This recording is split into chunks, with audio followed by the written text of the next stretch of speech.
we use ranked choice, more people get a voice. It's not a case of I lose if you win.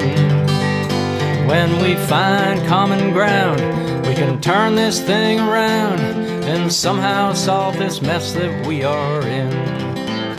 There are always more than 2 points of view. Welcome to Thinking Green. I'm Rana, and we're back to Zooming again, at least for now. We like the in-person shows, but sometimes, doing it remote works out a lot better logistically, even now. So I'd like to welcome my guest today, Joanne Sheehan, well-known leader within the War Resisters League and the New London Peace Movement, and Frida Berrigan, who is also well-known in the peace movement for many years, since birth, I guess. And we are going to talk about the upcoming commemoration of the anniversary of the entry into force of the, I don't even remember, the treaty on the prohibition of nuclear weapons. So welcome, Joanne. Welcome, Frida. And I guess to start out, we should talk a little bit about the history of this treaty. I suspect most Americans don't really know a lot about it. That's right, Rana. It is. It's bearing the lead, or nuclear weapons are illegal under international law, and have been since 2022. Probably Joanne and I would argue that, and you may agree as well, that nuclear weapons have been illegal since 1945, and the use of these weapons of mass destruction against civilians in Hiroshima and Nagasaki. But the treaty is of paramount importance. And the story of how the treaty came to be is a story of the grassroots and a story of civil society rising up in extremis, in crisis, in kind of desperation, coming together when the arms control community, or the kind of bipolarity of the Cold War dissolved. And so, it could be a very, very long story, but here it is in a nutshell. There's a whole architecture of arms control treaties, mostly between the United States and the Soviet Union, now Russia, that capped the number of nuclear weapons that each nation should have, that kind of controlled how nuclear weapons testing would happen, and then there was the entry into force of the Nuclear Non-Proliferation Treaty, which I think goes back to 1974, which established a kind of bargain between those nations that had nuclear weapons, at the time just a handful, 5 nations, I think, and the rest of the world. And the bargain was essentially, you disarm, you countries of the world, or agree never to get nuclear weapons, and we'll give you nuclear power. And we will make a commitment to disarm our stockpiles with all deliberate speed. And then, of course, Israel, North Korea, India, Pakistan, other nations proliferated despite this treaty, and that was a cause of great concern, of course. But the United States and Russia and the other big powers that have nuclear weapons were so committed to having them that they really were sort of in a locked position. So, fast forward from 1974 and this proliferation of nuclear weapons to 2005, when a Malaysian doctor who was attending one of these meetings at the United Nations around the revisiting the Nuclear Non-Proliferation Treaty, kind of had this flash of like, here we all are, us countries that have been tested upon, nuclear weapons have been tested in our on our lands and our waters. here we are, frontline communities for global warming, and nothing's happening. We're affected. We're bearing the brunt of this obsession, this ideology, this theology, perhaps, of nuclearism, and nobody's listening to us. And every time we bring our concerns to the Security Council, we're vetoed by the 5 members of the Security Council at the United Nations, who are all nuclear weapons states: the United States, Russia, France, China, and the United Kingdom. So we're shut out, and so he sort of offered what he called lateral thinking and a new approach to nuclear disarmament, and followed on the successful banning of cluster munitions. A campaign to ban landmines, which began with the grassroots and eventually made its way to be international law, ratified by the nations of the United Nations. He said, this is the path we need to follow.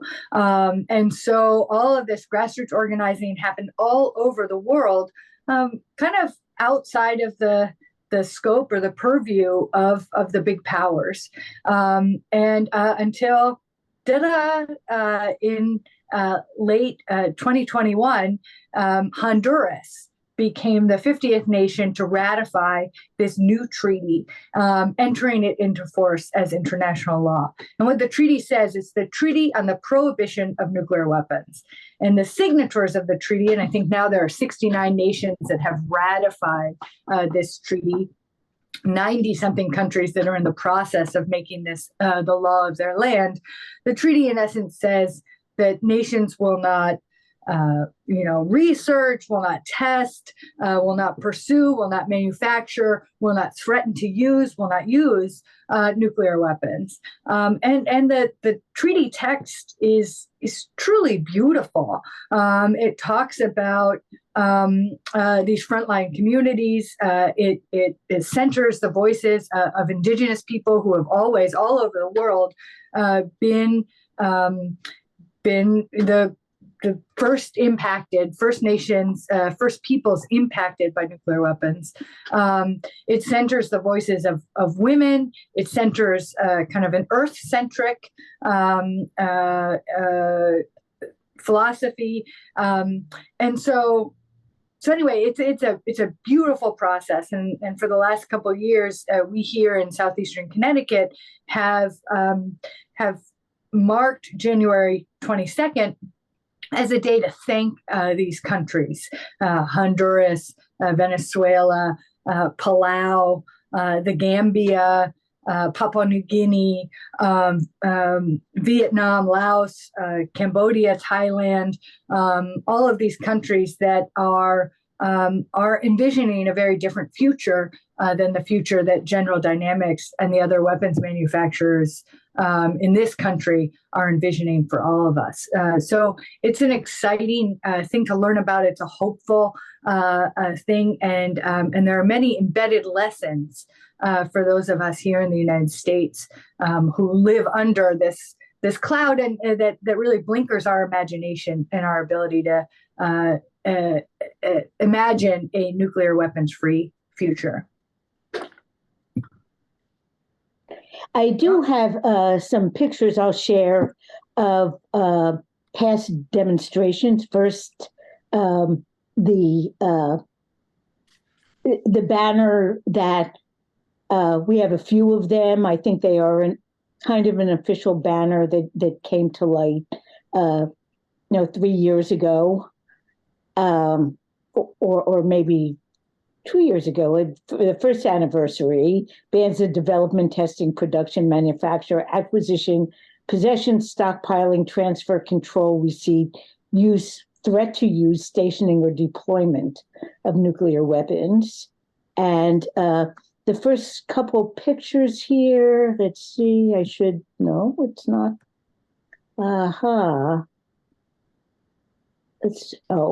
And this is a map of countries that are ratifiers and the countries that are working on it.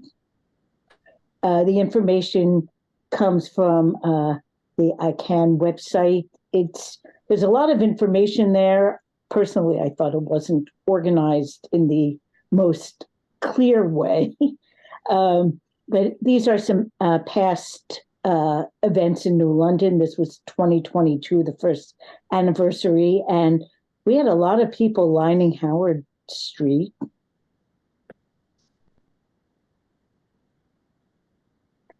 And then all the signs of the countries here, thanking them. Yeah. And as Frida listed, a lot of them are smaller countries. A lot of them are island countries, which are really, the first line, the canary in the mine of climate change impact. And then this was last year when you can see it was quite a different kind of day. It was not cold, but it was wet. And the demonstration was centered more around the intersection of Bank Street and Howard and Blinman, including the little park across the street. I think that's... So I guess, should we talk about just generally, before we talk about what events we've had or what to expect this year, talk a little bit about Southeastern Connecticut and why this is a really important location to acknowledge what's been done, what the countries, many nations of the world are telling us. Yeah, I was thinking as I was listening to Frida, a couple of things come together around Southeastern Connecticut, right? So one is that we had the peace ship, the Golden Rule, here this summer. And so that reminded us this boat was first,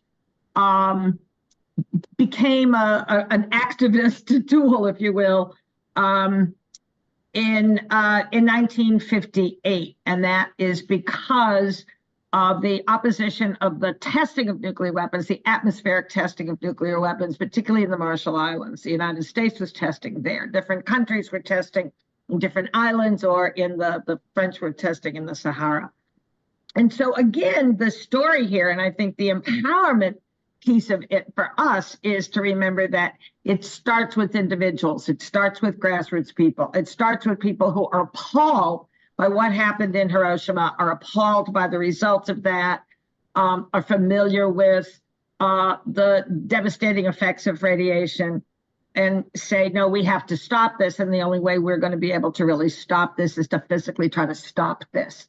And so they took this boat and made it, got it from California to Hawaii, and then tried to work and get to the Marshall Islands, and were stopped. And there's a long story around that, which again is, I think, of resistance and persistence. They kept, in the long run, the crew ended up being jailed. Another boat came in and tried to replace them and the like. And the group of people, and so what that did was that raised the image, that raised the problem of this atmospheric testing, and the fact that people themselves in collective groups could oppose it. And so because of what happened in the Golden, because of what happened in the Pacific, and because of the networks that these organizations had with each other, who had been really opposing nuclear weapons since 1945, but not finding a collective way to do that became a worldwide opposition, which did lead to the stopping of the atmospheric testing. So I think part of the lesson here, as Frida started describing, is it never starts with the countries.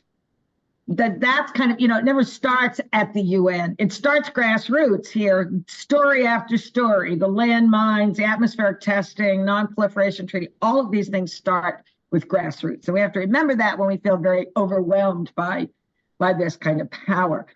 The committee that got together to organize the Golden Rule and do support was called the Nonviolent Action Against Nuclear Weapons. And then after the Golden Rule, as they began to say, we need to be doing more of this work, they became the Committee for Nonviolent Action. And so the next year, in 1959, they went to Omaha to the SAC base there, and they did a summer program.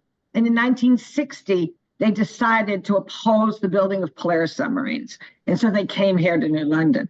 So we've been kind of on the map, if you will, of a place where these deadly weapons are built since then in 1960, when Brad Little and Marge and Bob Swan and Bayard Rustin and Barbara Deming and hundreds of other people, Pete Seeger and Joan Baez, lots of folks came here and opposed that building. At the end of that summer, CNBA made a decision, which was that rather than doing these actions in Las Vegas or the Pacific or Omaha or New London and then leaving and doing another one, that they would stay here.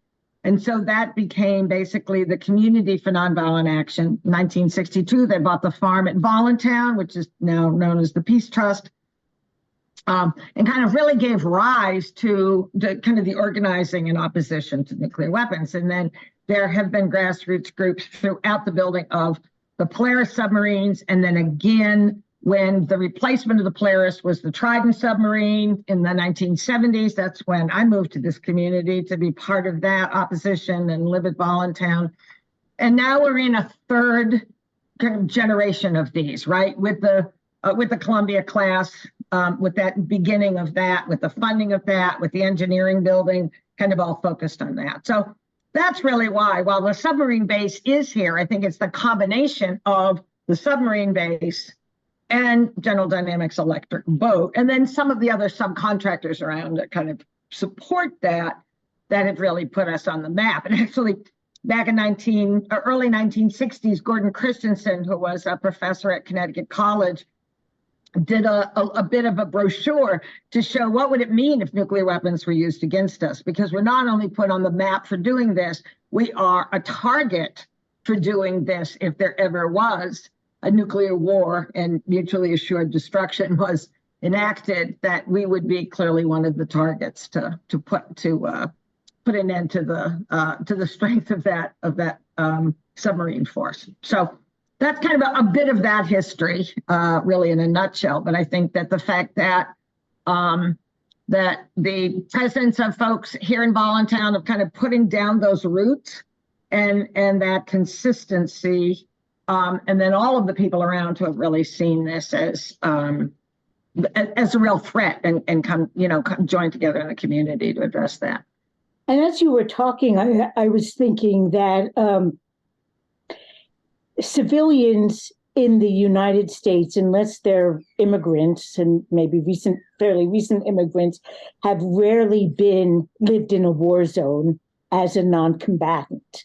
We do have a pretty large veteran community, and many of the vets did see action, but they were in the military. But to be civilians just trying to live their lives in a war zone is an experience that not many Americans can imagine, but it isn't that far from a reality that could, get to us. Being sort of isolated geographically really isn't isolation anymore. Planes can go anywhere, subs can go almost anywhere. So I feel like there's a certain, dimension that people just can't relate to very well here, in spite of the fact that we are kind of an epicenter for both the military industrial, economy and the growth of the peace movement. Right. Well, we do separate things out, particularly in this kind of Western, Northern kind of headset, right? And I'm thinking that, you look at the movie Oppenheimer, which more people seem to be looking at again, with it getting more awards recently. But you look at that and that focused so much on a particular process in the building of nuclear weapons, right? And I think one of the big criticisms of the movie was that it ended with the dropping of the bomb, and there were no consequences ever shown of that. Well, what the result of that was that actually the people who did suffer from it gained a voice in that process and used that voice, right? And so there were op-ed pieces in the New York Times from the people who were the downwinders. The downwinders were the folks who literally lived downwind from the testing area, who were affected by the Trinity test in that July, were affected by other atmospheric testing happening at the test site right outside of Las Vegas.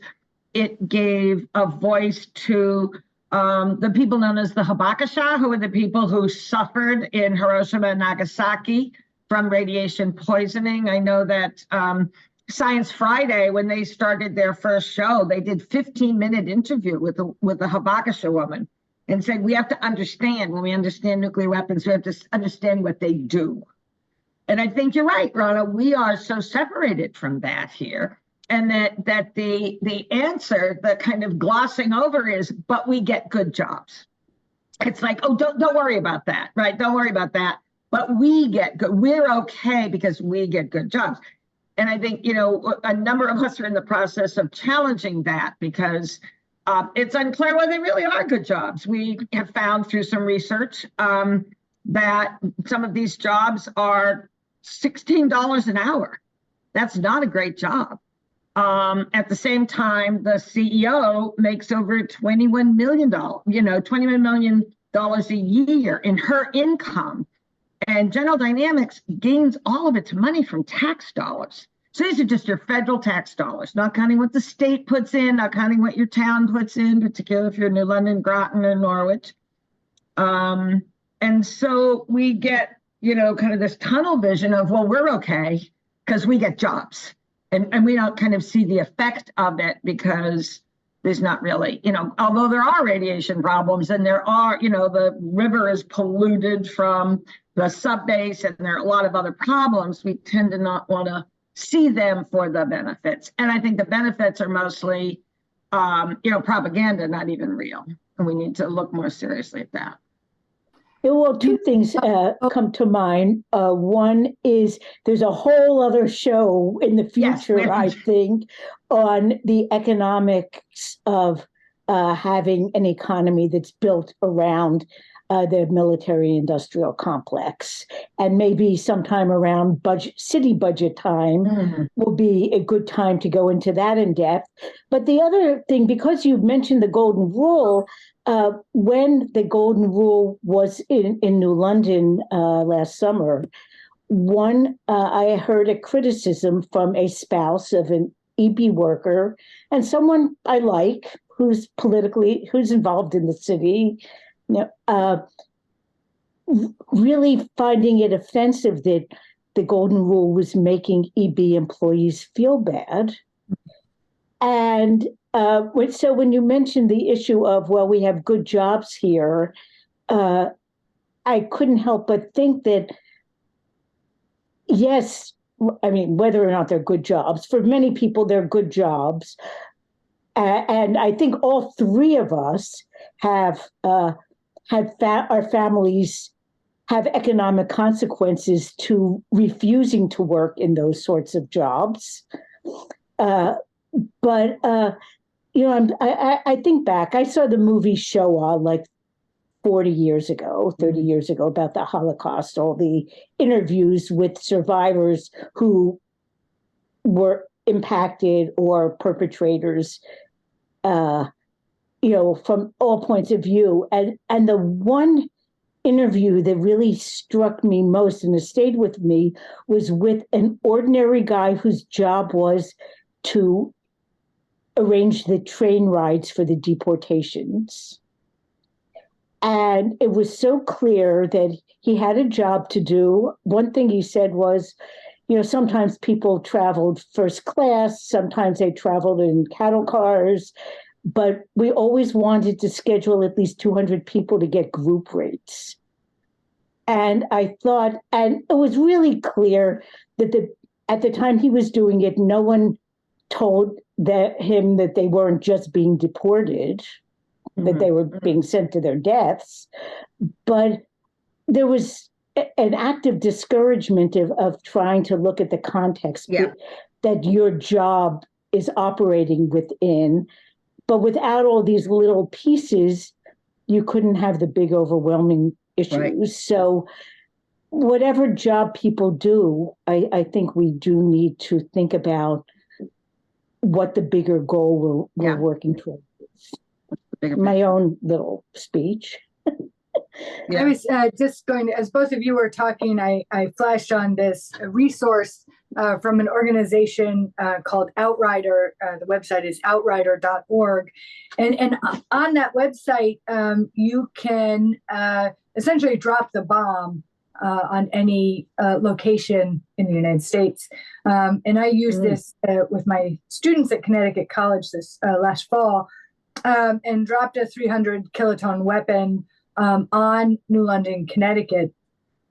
And so it shows the different, the epicenter of the blast, and then where, the radiation will, be contained.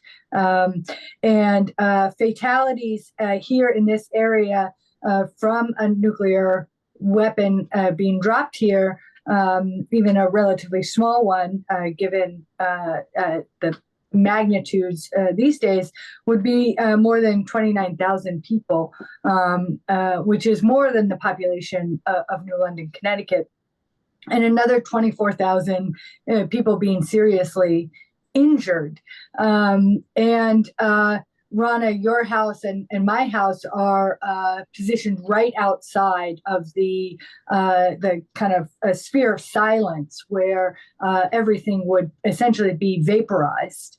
And kind of getting back to United States Americans not experiencing war firsthand, how that connects to the nuclear war particularly is, I heard a young South Asian woman speaking about this a couple of months ago on a webinar hosted by ICANN.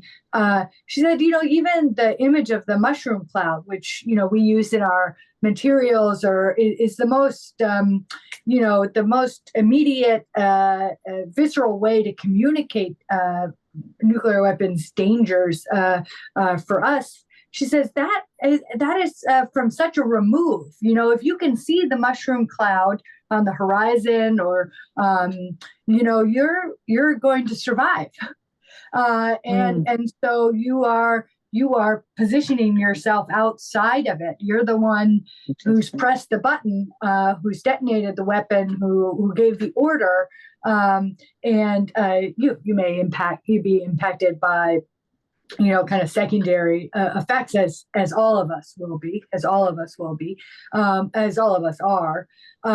But you are not, you're not frontline in those images. And I think that for us to try and put ourselves in that sphere of silence and complete absence of life, obliteration of life, is seeking to put ourselves inside of the mushroom cloud instead of seeing it from a distance. And I think that that's a powerful proximity shifter or perspective shifter for those of us in this position of relative privilege to be thinking about as we move forward. So there's a gimmick kind of to dropping the bomb in this kind of online illustration, but it really is quite evocative, and it does really provoke a different quality of conversation. It pares away the abstraction. It silences the kind of the geopolitical rationalizations for these weapons' continued existence, and kind of getting to your image of the man making the train schedules, Rana. It reminds us that we're all implicated in some way in U.S. Nuclear hegemony, that our economic preeminence, our political predominance, our military acumen throughout the world is all kind of underwritten by the existence of nuclear weapons and by the United States' stated right to use nuclear weapons. And so until we dismantle them and then rebuild our entire society around a different framework, a different reason for being, we're going to be tethered to the nuclear to the mushroom cloud until we do that. Now, Frida, you've done a lot of speaking and writing on like the two existential threats faced by, well, not just human life, but life on Earth. Not only the nuclear threat, but climate change. What do you see as like the interaction? I mean, I know our committee used the catchphrase at one point, our submarines won't fight, help us against climate change. So I don't know, what are we protecting ourselves against, and how are we making things worse? Yeah. Well, I mean, I think like since July 16th, 1945, the United States has been just trying to destroy the planet, right? That's when the Trinity test in the deserts of Alamogordo, New Mexico, the scientists, didn't know what was going to happen, right? They weren't sure that life on Earth was going to survive this test. There's and I think it's in the Oppenheimer movie, which I haven't had the stomach to watch yet, but is coming to the Guard at the beginning of February, and hopefully I'll kind of gird myself to see it then. That Fermi was taking bets, on the continuation of life on this planet after that test. And so I mean, I think the hubris, the kind of power grabbing that imperiled the entire world, kind of shifted the mindset of the United States, and called into question the future. Like I think since 1945, our future as people on this planet, this small orb hanging in this vast universe that we don't really understand, has been called into question in a way that it wasn't for people who came of age in 1845, right? Like there were other kind of existential queries or threats to individuals, but there was not an existential threat to life on this planet. And so within that, the future is an if. Why not burn fossil fuels? Why not dam the rivers? Why not send them going in the other direction? Why not fill in the coves and build office complexes? Why not drill, baby, drill? Because the future is not a given, but right now I'm going to get mine.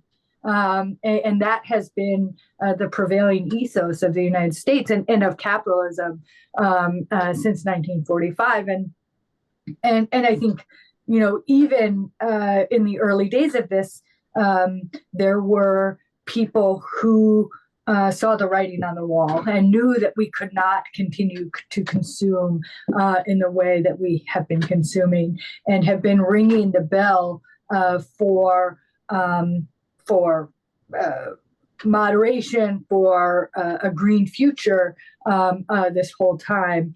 And for lots of different reasons, that ringing of the bell has not been magnified to a clarion call until relatively recently. But we really can't green the future or imagine a different way of kind of powering our lives without dealing with this taproot of violence, which is, the concentration of the power to destroy life on this planet into the hands of 9 nation states, and into the hands of just a few men in power. And so I think that then these movements for the abolition of nuclear weapons and movements for a green future,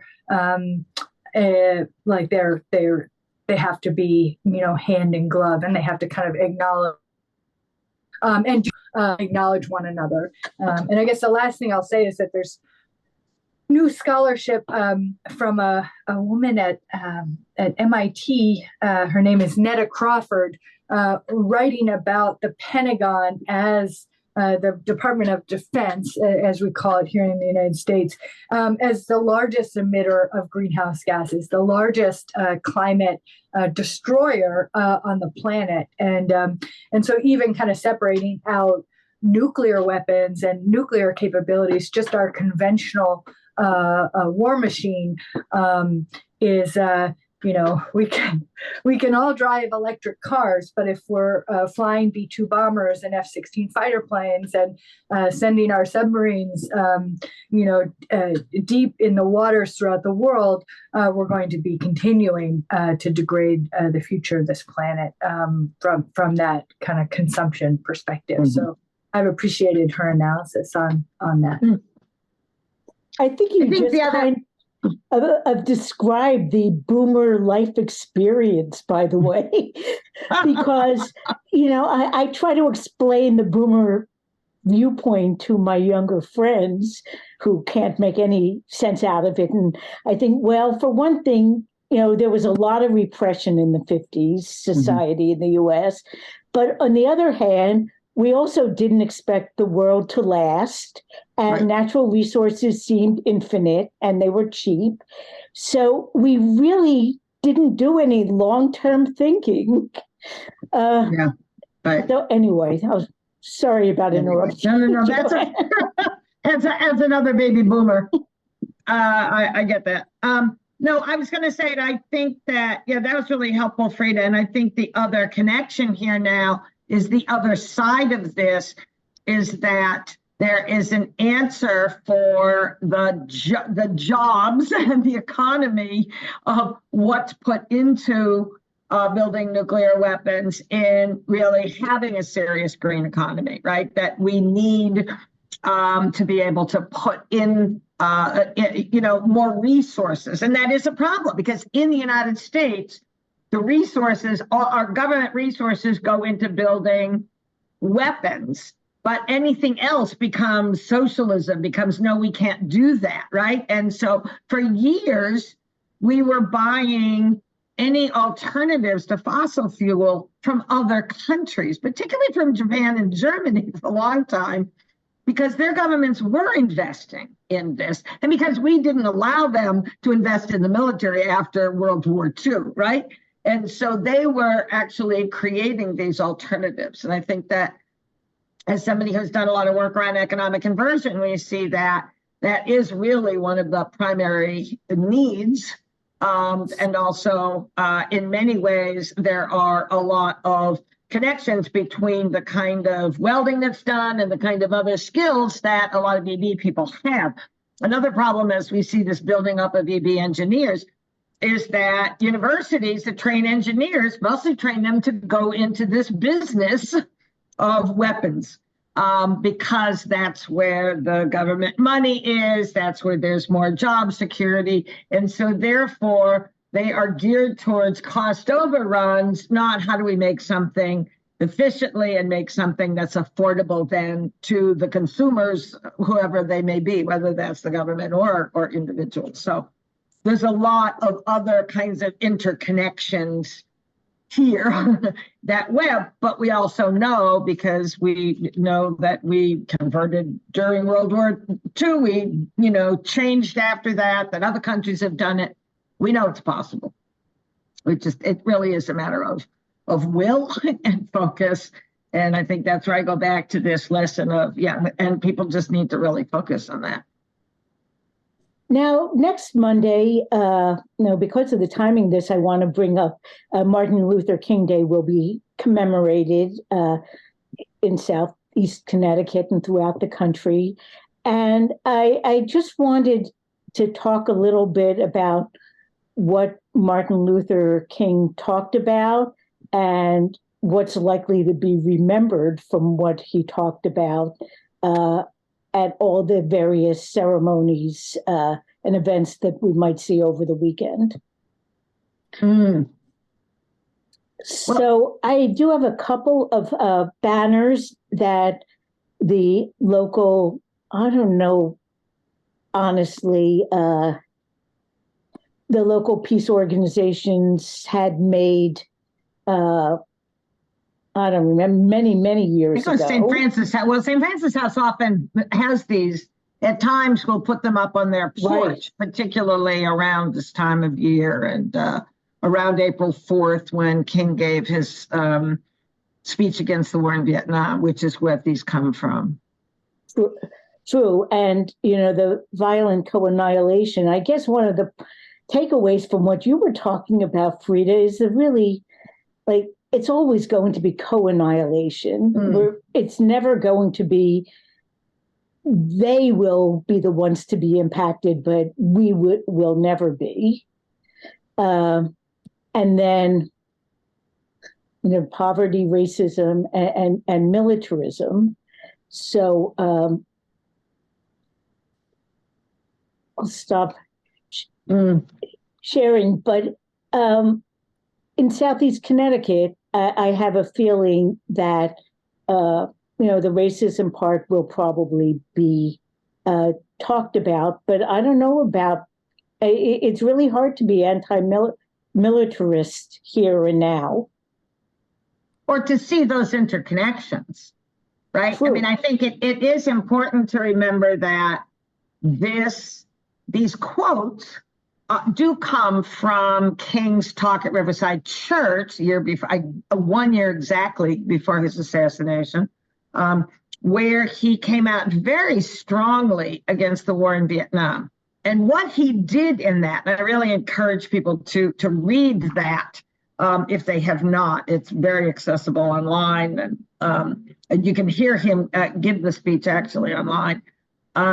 Is to make a really good case against the war in Vietnam, in a lot of ways, in some of the ways that Frida's been talking about, and we've all been talking about in terms of kind of looking at the economy, looking at our foreign policy, looking at the issue of racism. Why are we killing other people of color elsewhere? What's the connection between that and what was happening in the United States, particularly in the 1960s, both in the South, but also in Chicago? He talks a lot about being in the urban areas and really seeing this kind of interconnection, right, certainly between poverty and racism, but also between militarism, between both that headset of militarism, but also between that kind of the money, that guns versus butter kind of argument, which is how we framed it often in the 60s and 70s. Of we're willing to put money into guns. We're not willing to put money into helping to solve other kinds of problems. And I've been thinking about this quote in light of by Rustin, by the movie. Rustin is out now, so more people are looking at that. Now that movie focuses on the other speech of King that's probably more well-known, at least for a couple of lines, because it's the I Have a Dream speech. But that the connection there is that particular demonstration was not only against racism, but was for jobs, that was in the title, that connection between economics and racism was very clear, between the poverty that resulted in people being discriminated against and not being able to get good jobs, and the racism. But also remember, Bayard Rustin was a pacifist. Bayard Rustin refused to go to war during World War II. He was a strong proponent of nonviolence. He was one of the first people to go to India to learn about the Gandhian nonviolence. And so he always had that connection. And I think he was one of the people who actually taught that to Martin Luther King Jr., as was Coretta Scott, his wife, who was a pacifist and actually stronger as an anti-militarist, particularly initially anyway, than her husband was. And so those kinds of connections, I think, are more deeply ingrained even in the civil rights movement, although we don't know that history, right? During the Freedom Summer, which the anniversary is next summer, when the United States government was trying to figure out how do we put an end to this, they just started drafting people like Bob Moses, who were the organizers, and trying to get them to, draft them to Vietnam. To try to stop what they were doing in the South, to try to stop the freedom movement by using conscription into the military. So there's so many different ways that we can see that. Also, there's a film called Boys Who Say No. Terrible title. We can go into that later. But anyway, one of the things that struck me about that was how many of the Vietnam resistors had gone to the South and had gone to Freedom Summer and other things and learned about the horrors of the war from the Black mamas, as they said, the women who saying, why are our boys being sent to fight a war half a world away and kill other people of color? And so I think that there's a lot of those connections that have been made. And we kind of, King put it in a way that got more publicity, but I think there's much more of an underlying understanding of those connections. And that we ignore that now. You're right, that we separate them out. Oh, we don't want to talk about that. Oh, no, we can't talk about. Oh, no, see, we're solving poverty by having these good jobs. Well, and when you're talking about conscription as a tool, I think just as much right now, because we have a volunteer military, but it is one of the few job opportunities open to certain classes of people in the U.S. So in some ways, it's even gotten worse than conscription, which you can privilege your way out of. Right. But right now, it's even more that case that I'm sure that the people who sign up are overwhelmingly from low-income families, from Black and brown families. Large numbers coming out of Puerto Rico. That's one of the ways that large numbers of economic conscripts. So yes, you're right. Yeah, there's another show. Yeah, there are a lot of shows. Well, we have about 5 more minutes, so I think we should talk about what we are going to be doing this year and let people know how to participate.